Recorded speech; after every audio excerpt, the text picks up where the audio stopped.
सदस्यगण, श्री कमल किशोर जी, lieutenant general अत्ता हुसैन जी, Rajendra Singh ji, Shri Krishna S वत्स जी, और आज वर्चुअल तरीके से पूरे देश भर से आपदा प्रबंधन के साथ जुड़े हुए सभी लोगों को मेरा नमस्कार।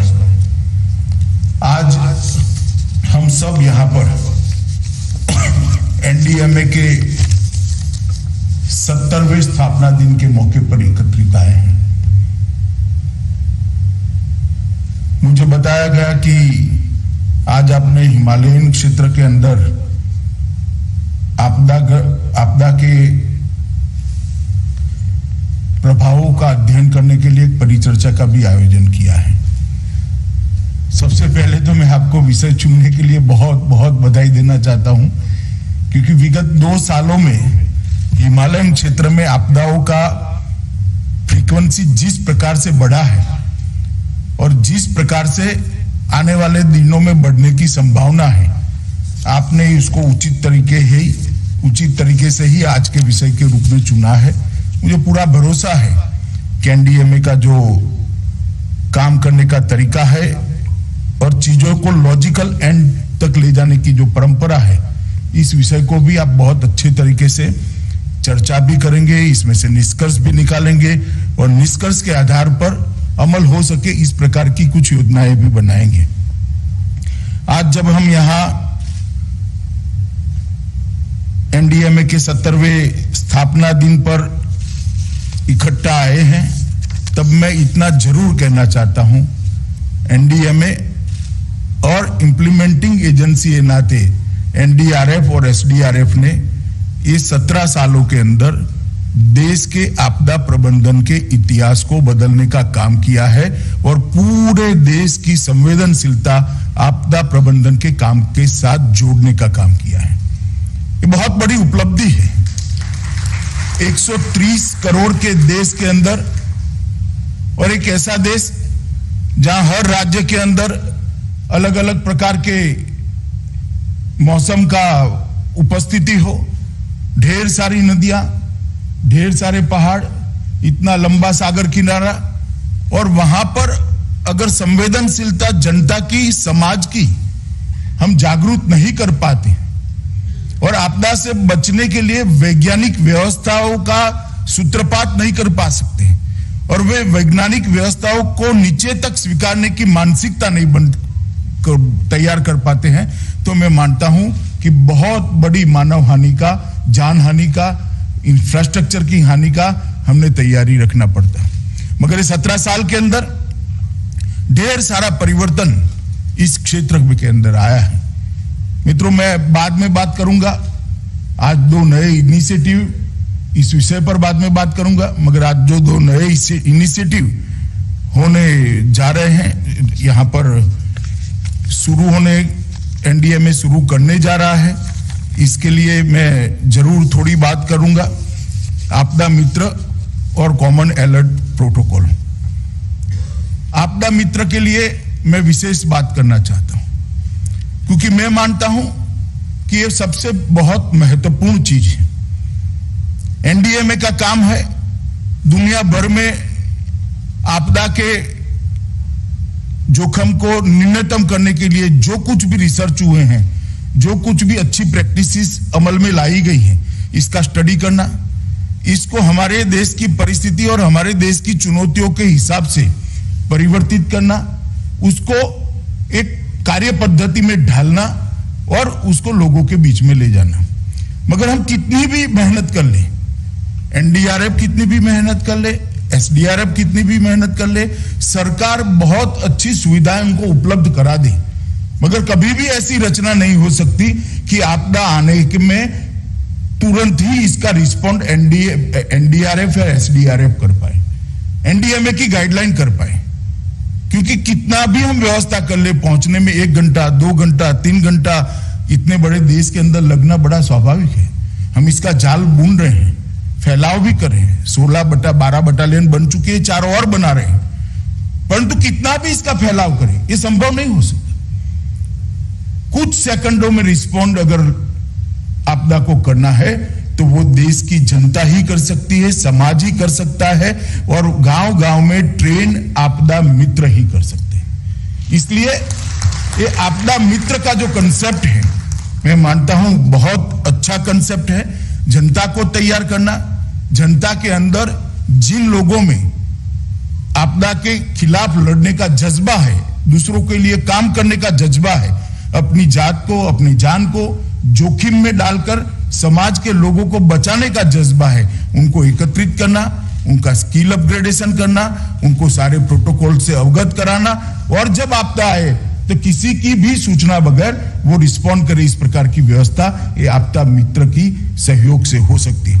मुझे बहुत आनंद है कि इसका इम्प्लीमेंटेशन 25 राज्यों में 30 बाढ़ग्रस्त जिलों में एक प्रयोगात्मक रूप से किया गया था। 5500 आपदा मित्रों को और आपदा सखियों को, जिसमें महिलाओं को भी जोड़ा गया है, बाढ़ के बचाव के लिए तैयार करने का काम किया है और उनका चयन भी बहुत खूबी से किया है। जिनको स्वभावगत तैराकी आती है ऐसे लोगों का चयन किया गया था और बाढ़ जहां जहां पर भी आई इन्होंने बहुत अच्छा काम किया है और आज इसमें से कुछ वॉलंटियर्स वर्चुअल माध्यम से यहाँ उपस्थित है। मैं पूरी आपदा मित्र बिरादरी को सरकार की ओर से, प्रधानमंत्री जी की ओर से बहुत बहुत बधाई और साधुवाद देना चाहता हूं। अब ये जो एक्सपेरिमेंट हुआ है, ये एक्सपेरिमेंट बहुत छोटे स्केल पर हुआ है।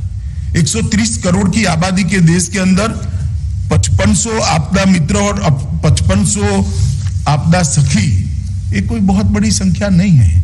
इससे हम पूरे देश को नहीं कवर कर सकते, इसलिए 350 आपदा से प्रभावित होने वाले जिलों में आपदा मित्र स्कीम को हम लागू करने जा रहे हैं और ये शुरुआत मैं मानता हूं कि सबसे महत्वपूर्ण शुरुआत अब तक 17 सालों में जो हुआ है, इसको वैज्ञानिक तरीके से कैसे इसके सामने लड़ा जा सकता है। ढेर सारे प्रोटोकॉल, ढेर सारे एसओपी बनाए गए, परंतु प्रोटोकॉल और एसओपी को जमीन पर उतारने के लिए, प्रोटोकॉल और एसओपी को तुरंत कुछ सेकंड में रिस्पॉन्ड करने के लिए अब 350 जिलों में ये व्यवस्था हो जाएगी और भारत सरकार ने एक बहुत बड़ा निर्णय किया है कि सारे वॉलंटियर्स का बीमा भी भारत सरकार लेने वाली है, जिससे कम से कम एक प्रकार की आश्वस्तता उनके मन के अंदर रहेगी, उनके परिवार के अंदर भी रहने वाली। 28 राज्य और केंद्र शासित प्रदेशों ने इस योजना के साथ, एनडीएमए के साथ इस योजना के लिए एमओयू किया है। मुझे लगता है कि बहुत बड़ा कदम है और जो कुछ छूट गए हैं, बच गए हैं, वहां पर भी मुझे लगता है बहुत जल्दी करना चाहिए। इसी प्रकार से मेरा ही आग्रह था, मैं जब एनडीएमए की बैठक में रिव्यू कर रहा था, कॉमन अलर्ट प्रोटोकॉल को भी हमने बहुत अच्छे तरीके से पॉपुलर करना चाहिए। ढेर सारी चीजें एनडीएमए ने ढूंढी है, जैसे बिजली गिरने की एग्जैक्ट जगह के बिजली गिरने से 6 मिनट पहले हम अलर्ट दे सकते हैं, कुछ घंटे पहले कुछ बड़े एरिया का अलर्ट दे सकते हैं, मगर आज भी बिजली से जाने जाती है। हमने शीतलहर और गर्मी की लहर के लिए कार्य योजना बनाई है, मगर इसका इंप्लीमेंटेशन नहीं होता है। अगर एक अर्ली वार्निंग जनरेट करने की एजेंसियां और इस प्रकार का अलर्टनेस अगर हो जाता है तो मैं मानता हूं जाने बचाई जा सकती है।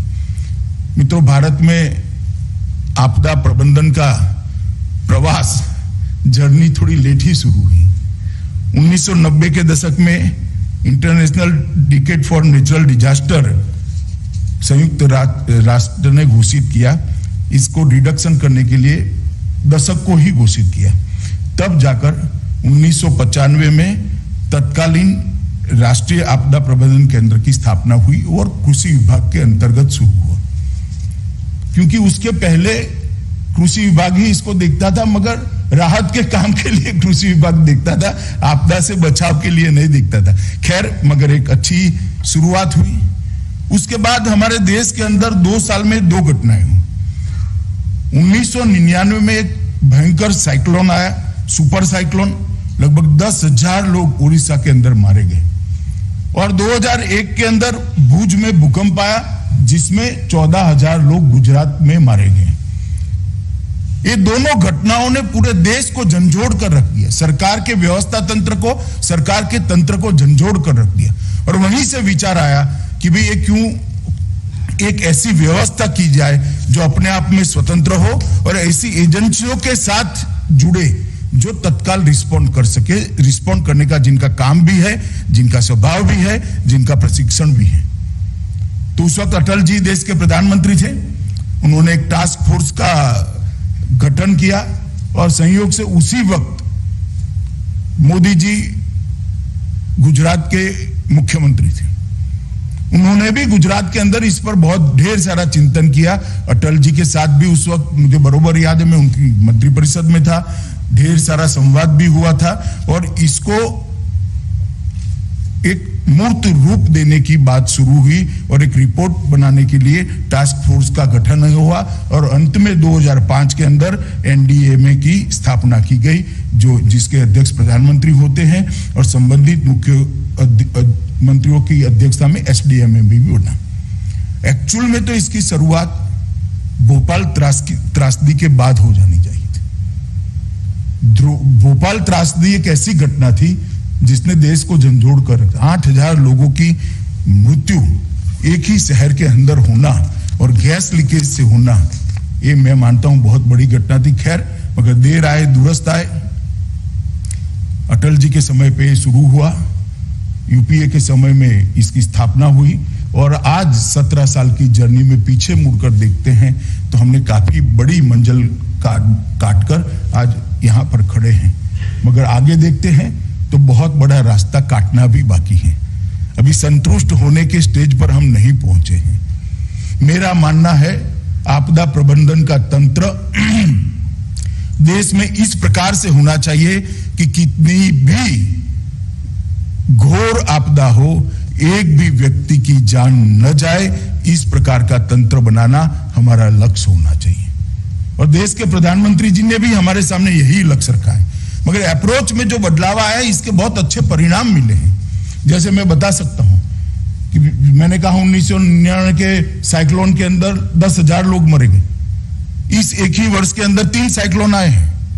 मृत्यु का आंकड़ा 50 से ज्यादा नहीं है, 50 कोई कम नहीं है, मगर मैं तुलनात्मक दृष्टि से क्योंकि हम बहुत एडवांस में इसकी वार्निंग दे देते हैं, वहां से लोगों को बचाने का काम होता है। कच्ची झोंपड़ी में रहने वाले लोगों को बाहर निकाल दिया जाता है, सलामत स्थानों पर बसाने की व्यवस्था होती है और राज्यों ने भी इसके लिए बहुत अच्छा तंत्र खड़ा किया है। केंद्र और राज्य मिलकर बहुत कम संख्या करने में सफल हो पाए हैं। इस 17 साल की हमारी यात्रा में, जर्नी में, इसका हमने साच अर्थ में आज अगर क्रिटिक एनालिसिस भी करें तो हमें संतोष प्राप्त हो। इस प्रकार का काम एनडीएमए के नेतृत्व में, एनडीआरएफ के नेतृत्व में हुआ है और एक पूरा दृष्टिकोण बदला गया।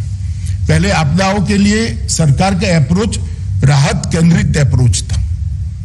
आपदा चली जाए, बाद में सबको मदद करो, उनको कैश डोल दो, बसाने की व्यवस्था करो, खाना दे दो, अगर हैजा फैलता है तो इसकी दवाइयों की व्यवस्था करो। इस प्रकार के दृष्टिकोण से आपदा को देखा जाता था। अब अर्ली वार्निंग, सक्रिय निवारण, पूर्व तैयारी आधारित समन और मिनिमम जान का नुकसान, ये अप्रोच में जो बदलाव आया है, मुझे लगता है इसको हमें कंटिन्यू करना है और 0 नुकसान तक पहुंचाने की हमने व्यवस्था करनी चाहिए। मैं एनडीआरएफ के लिए भी जरूर कहना चाहूंगा कि कोई भी तरीके से, कोई भी डायमेंशन से, कोई भी दृष्टि से एनडीआरएफ और एसडीआरएफ के कामों की समीक्षा करें तो सबसे बड़ा काम एनडीआरएफ ने किया है कि देश की जनता में विश्वास पैदा करने का काम किया।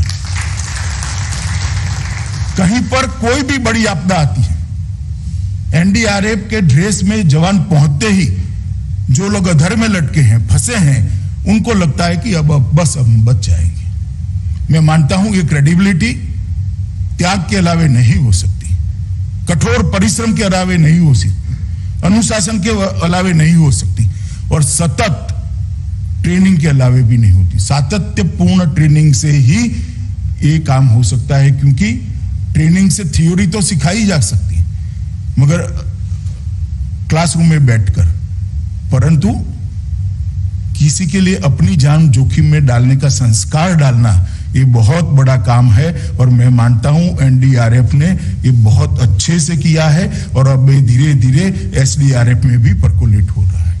और हम सब के लिए ये बहुत बड़ी धरोहर है, हम सब के लिए बहुत बड़ा आश्वस्ति का कारण बना हुआ है। मैं फिर से एक बार एनडीआरएफ और एसडीआरएफ के सभी कर्ता धर्ता और सभी जवानों को विशेषकर बहुत बहुत बधाई देना चाहता हूं कि आप पर जो भरोसा बना है ये परंपरा को आप आगे बढ़ाएंगे, इसका मुझे विश्वास है। और तेजी के साथ और मजबूती के साथ और पैनेपन के साथ आप आपदा के सामने लड़ने की बात को जारी रखेंगे। मित्रों,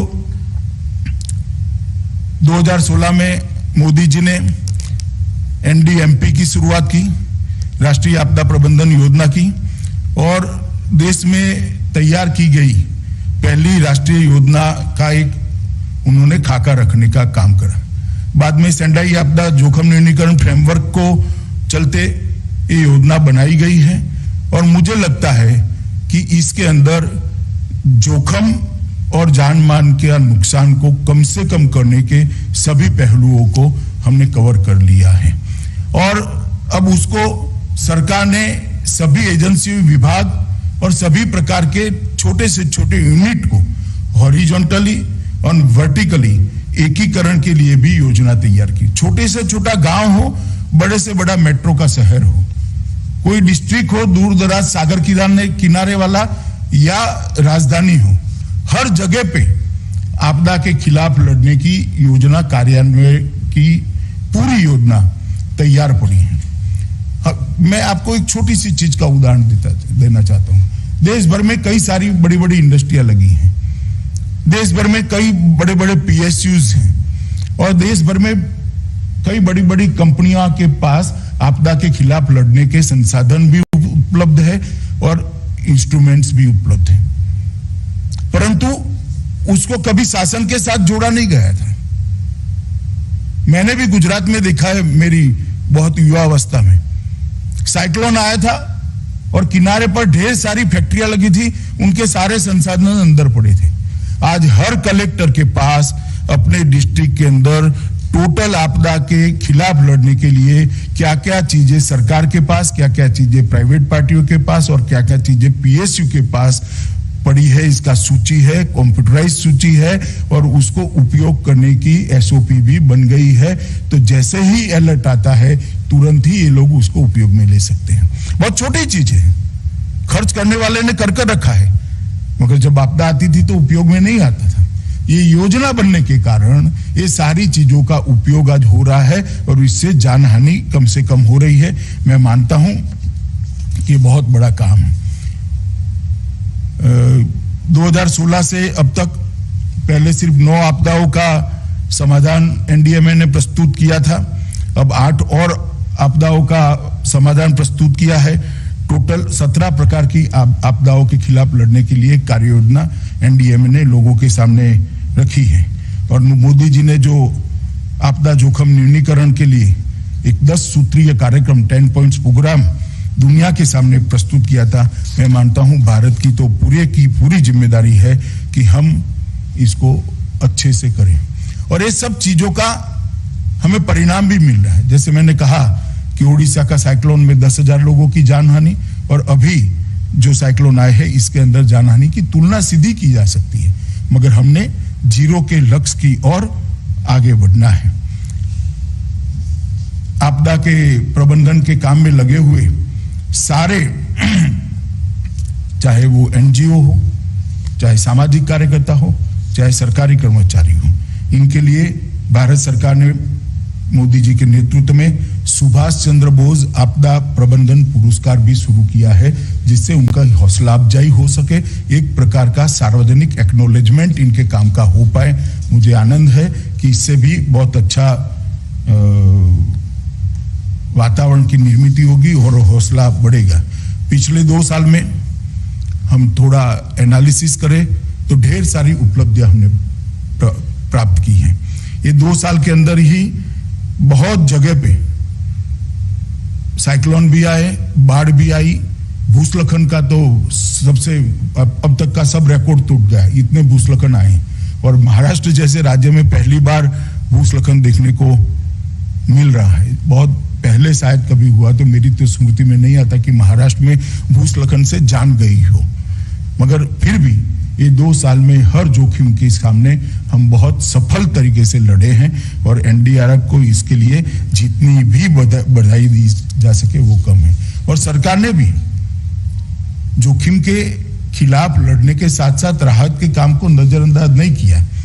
भारत सरकार उनके गृह मंत्रालय ने अभी फैसला लिया है, आईएमसीटी की जो टीमें पहले जाती थी, पूरी बाढ़ जाने के बाद, पूरा साइक्लोन जाने के बाद, सूखा समाप्त होने के बाद राज्य अपना असेसमेंट करता था, असेसमेंट लेकर यहाँ भेजता था, फिर यहाँ से एक टीम जाती थी, वो असेसमेंट का सत्यापन करती थी और बाद में उनके पास राहत। तब तक तो ढेर सारा समय चला जाता था।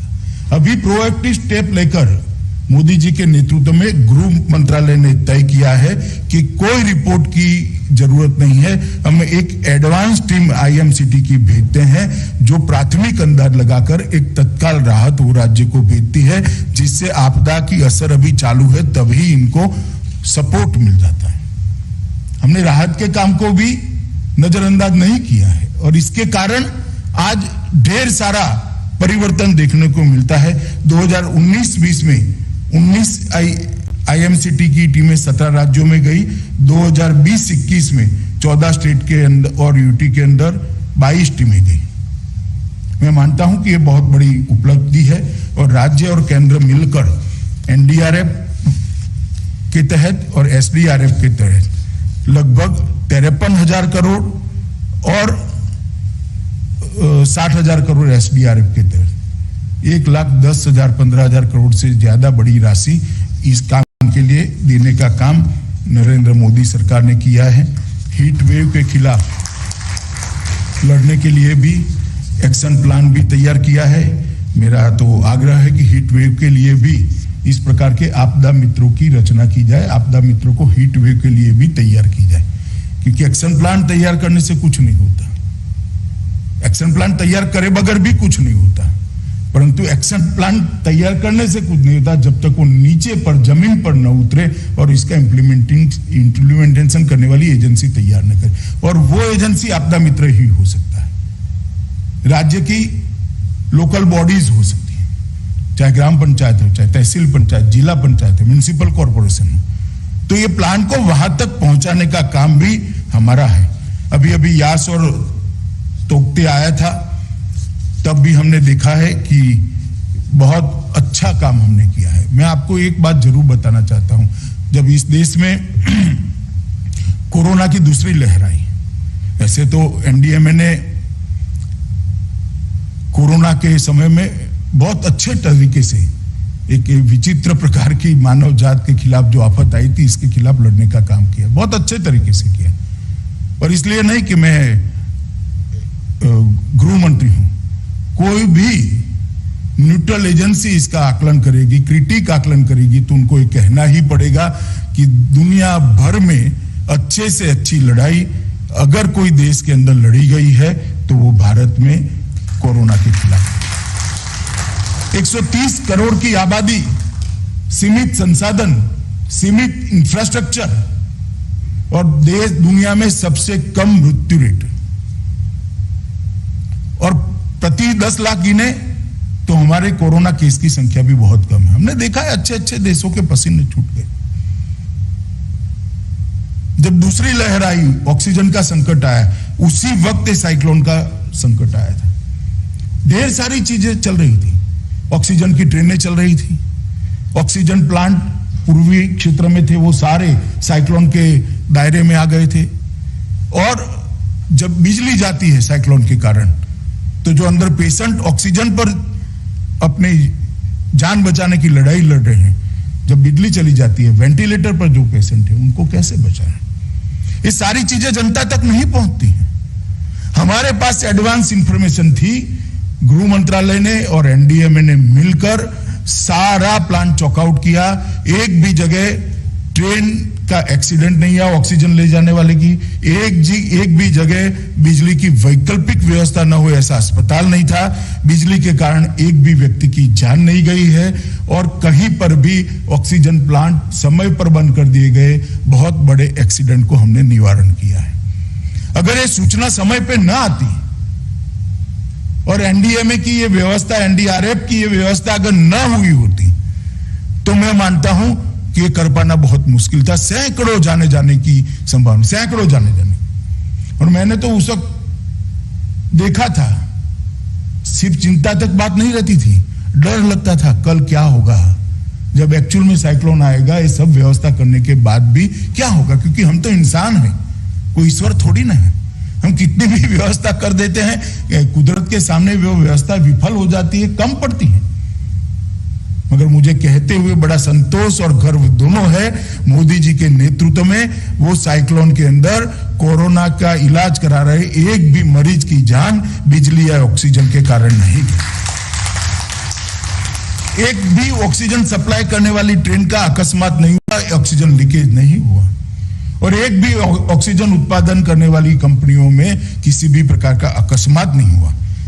तो टेक्नोलॉजी और एडवांस जानकारी और प्लानिंग, ये तीनों का किस प्रकार का नतीजा मिल सकता है, इसका ये उदाहरण है। एक नई शुरुआत हमारे देश ने की है, मैं मानता हूं दुनिया भर के लिए कई जगह चलती भी होगी, परंतु दुनिया भर ने इसका अनुसरण करना चाहिए, ऐसी है। भारत ने मिडिल और हाई स्कूल के अंदर आपदा प्रबंधन की शिक्षा शुरू करी है, क्योंकि आपदा प्रबंधन का प्रशिक्षण मदद तो करेगा मगर पर्याप्त नहीं होगा। आपदा प्रशिक्षण का, आपदा के खिलाफ लड़ने का, आपदा प्रबंधन का संस्कार अगर बच्चों में डाल देते हैं तो मुझे